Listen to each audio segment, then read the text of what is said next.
Bien-aimés, tel est le message que nous avons entendu de Jésus, Christ, et que nous vous annonçons. Dieu est lumière. En lui, il n'y a pas de ténèbres. Si nous disons que nous sommes en communion avec lui, alors que nous marchons dans les ténèbres, nous sommes des menteurs. Nous ne faisons pas la vérité. Mais si nous marchons dans la lumière, comme il est lui-même dans la lumière, nous sommes en communion les uns avec les autres, et le sang de Jésus son Fils nous purifie de tout péché. Si nous disons que nous n'avons pas de péché, nous nous égarons nous-mêmes, et la vérité n'est pas en nous.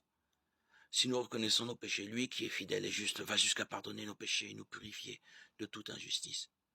Si nous disons que nous sommes sans péché, nous faisons de lui un menteur et sa parole n'est pas en nous. Mes petits enfants, je vous écris cela pour que vous évitiez le péché. Mais si l'un de nous vient à pécher, nous avons un défenseur devant le Père, Jésus-Christ, le juste.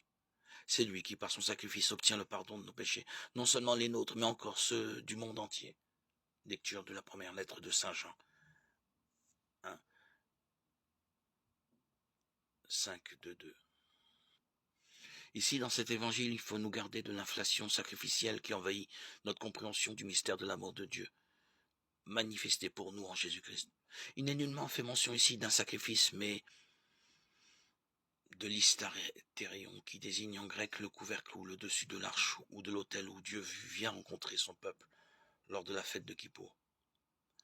L'autel était alors symboliquement aspergé de sang, car le sang, dans la tradition juive, c'est la vie, elle est remise à Dieu, car elle lui appartient, pour qu'il la rende pardonnée et nouvelle à chacun. Or, Jésus est animé de la vie même de Dieu. En nous livrant sa vie jusqu'au bout, il confie à Dieu de la lui rendre renouvelée, de nous faire entrer avec lui dans la force de sa résurrection.